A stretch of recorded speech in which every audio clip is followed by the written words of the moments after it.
Hey everybody, it's that time of the week again. Let's talk about the mid-season finale of Teen Wolf Season 6, Riders on the Storm. Before I get started, I just want to go ahead and say this was my favorite episode of the season. Hands down, my favorite episode. And it's not just because of the big moment that we got.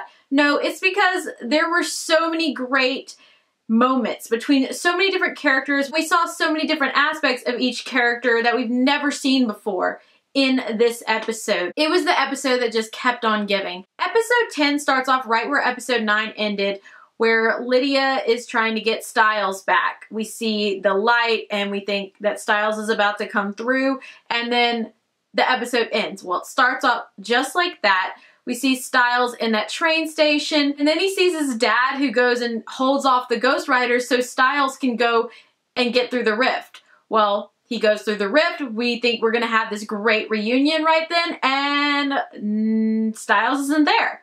When the rift closes, we don't see Stiles. Lydia, Scott, and Malia do not see Stiles anywhere, but Lydia is sure that Stiles came through. What's interesting about all this as well was the fact that Lydia was the only one that could see Stiles coming through, apparently. Scott and Malia did not. And right after this scene, we see Stiles appear in his Jeep. And when you think about it, it makes sense.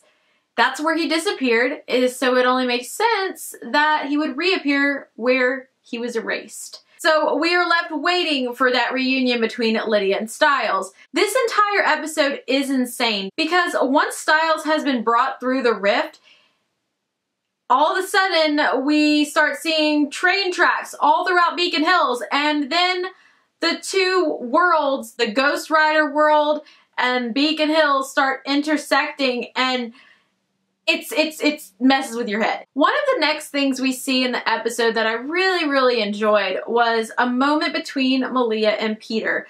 Lydia and Malia are trying to get all the people waiting in the train station to wake up when all of a sudden they find Peter. And Lydia has to coax Malia into calling Peter Dad and to start really delving into that emotional connection, which she has so long denied. Both of them, in fact. But when she continuously calls him Dad and tells him he needs to wake up, and he finally does wake up, we see something that we've never seen in Peter really ever before in his life. He cares for someone, I don't know if more than himself, but just as much as for himself. He's always been a very selfish character since season 1, and to see how he looks at Malia now and he cares for her and he puts her needs before his own sometimes, it's really great. I love this progression that we have seen from season 1 Peter to now. And so we have Peter on their team trying to help them out now. One of the next things we see is Scott going up against Mr. Douglas, and it's not looking good. It's not looking good because he's got Parrish with him, and all Scott has is Liam. I'm sorry, Liam. Yeah, you're a werewolf, but Parrish is a hellhound, and he is infused with the Ghost Rider whatever right now. He's even more insane than he was previously. So when they go up against him, it's not looking too great. And then Stiles pops in, and in the best way possible, I think. He goes and hits Mr. Douglas over the head with a bat. Because obviously, but the thing with all this is, Mr. Douglas wants Scott in his Ghost Rider army, because a true alpha, yeah, he figures, yeah, he can control it. No, dude, just don't. Stop. What's really funny about this entire moment was after Stiles hit Mr. Douglas over the head, he says, "That's a bad guy, right?" And then Stiles and Scott have this wonderful hugging moment. And then Stiles goes and hugs Liam too, and Liam's like, look out, because Parrish is right behind them, and yeah, they gotta run from him. Once they got out of there, Liam quickly headed off on his own to help Hayden, Mason, and Corey to hopefully find them and get them out of where they're trapped. And we see Theo along the way as well, and he's apparently on the good side still. I still don't really trust him, but it was great seeing him thinking about someone else over himself for a change and helping Liam out. I don't know if they're going to be friends in the future really or what, but it'll be interesting to see how that plays out in the second part of the season. Now, as Theo is fighting off all the Ghost Riders, Liam jumps on one of the Ghost Riders' horses and gets through the rift. And apparently he's never ridden a horse in his life. It was pretty funny watching him trying to figure out what to do because he didn't know how to ride. It's pretty funny. Back to Scott and Styles. One of the things we see next with them is them going up against Parrish and Styles figuring out how to get Parrish back and not crazy possessed, doubly possessed really, Parrish, because when he's the Hellhound he's not fully himself, and then he had the Ghost Rider stuff messing with his head as well, so yeah, he was doubly nuts. So Styles froze him or something. I forget what he sprayed him with, but it got Parrish back. And then Parrish tells Scott and Styles that the only way to stop the Wild Hunt is to divert the train that is coming to Beacon Hills. So that is what the characters have to focus on throughout this episode. Once Scott and Styles get to the area of the tracks where they have to divert the train, yeah, Mr. Douglas shows up and some Ghost Riders and they get shot and split up. They're not really erased. It looks like they were erased, but because the two realities are intersecting right now, they are not erased. They're just put in two different areas of the school of Beacon Hills because that's where it's all going down right now, apparently.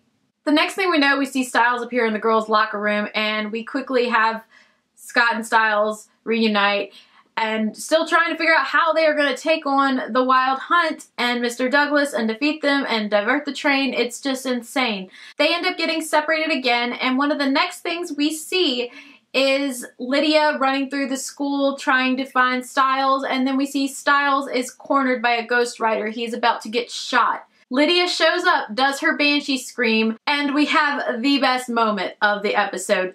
Lydia says to Styles, "I didn't say it back." He says, "You don't have to." And the kiss we've all been waiting for finally happens between them. And I was screaming. I was so happy. I have watched that kiss on loop. I'm not even joking. I have watched it probably over 100 times now.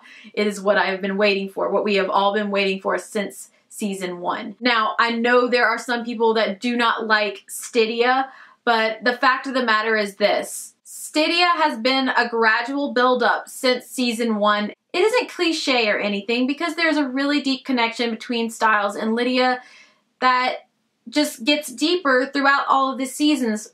Everything that they have been through. If you have watched since season 1, you can clearly see what is between them. And this is what was meant to happen. I'm going to get back to Styles and Lydia, but first I want to talk about a moment that was completely unexpected. It was a great one though. I loved it. We have a scene between Argent and Miss McCall, and we see them trying to escape the Ghost Riders, fighting them off, you know, that's how it goes. And then we have this awesome old Western moment where Argent goes up against a Ghost Rider and they do a quick draw and Argent wins. And Miss McCall comes up and grabs Argent and just lays one on him. She kisses him and says, "That was hot." And I loved it. I really ship them. I think they make a cute couple and it's very unexpected, but you know, it didn't seem too forced because it just seemed like it just kind of happened. Very well played. Let's get back to Styles and Lydia. The next thing we see happen is insane. We hear Styles' mom, Claudia, calling to Styles and Lydia telling him, "That's not your mother, that's a Ghost Rider." And Styles still goes to see what's going on. Well, very quickly, her face turns from Claudia to a Ghost Rider, and then Lydia attempts to scream at her, but is cut off somehow by this Ghost Rider. Fake Claudia then attempts to kill Styles by strangulation, and we have Sheriff Stilinski show up and try to shoot her. she doesn't go anywhere. And then Lydia steps in and helps him using her banshee wail. And yeah, they get rid of this fake Claudia, and it's great. I really like that they added that in because it gave more resolution to her just disappearing in Styles' room a couple episodes back. We saw that she was, in fact, a ghostwriter. She wasn't just something the ghostwriters created. She was, in fact, a ghostwriter in disguise as Claudia. Now, back to the train station. Throughout the episode, we have Mason and Hayden trying to find Corey. Once Liam shows up, he joins in and helps them look for him. And when we find Corey, he has been the one announcing when the train was going to be arriving.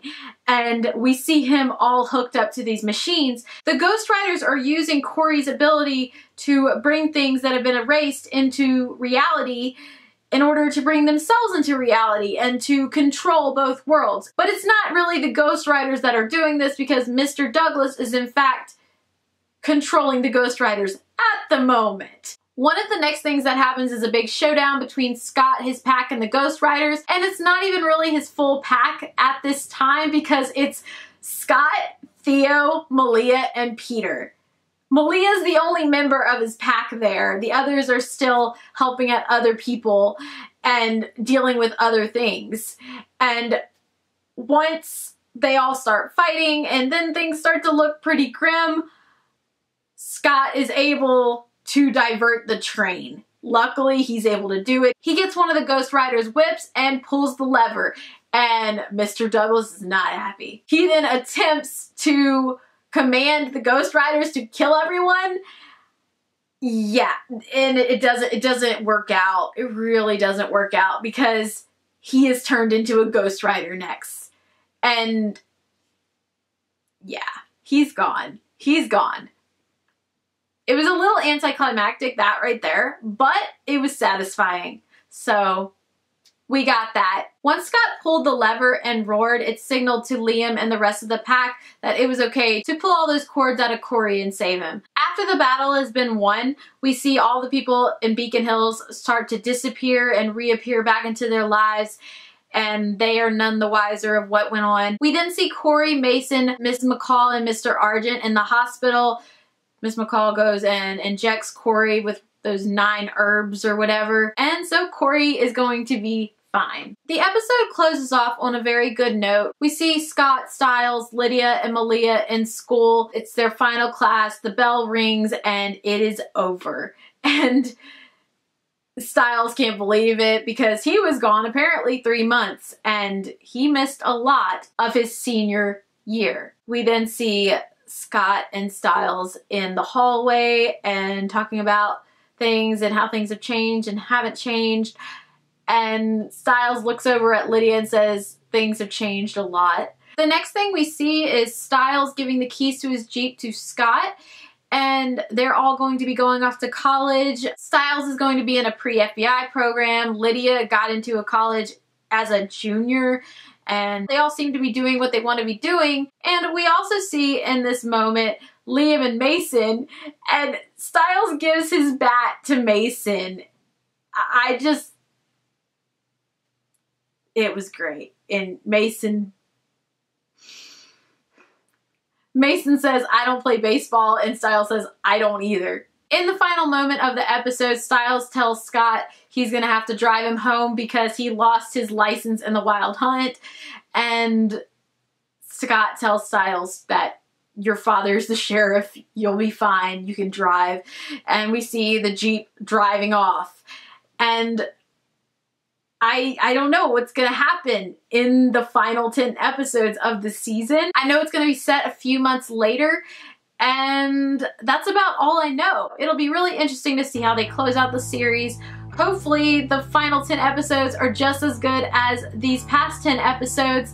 I cannot wait. This summer, it's coming, it's going down.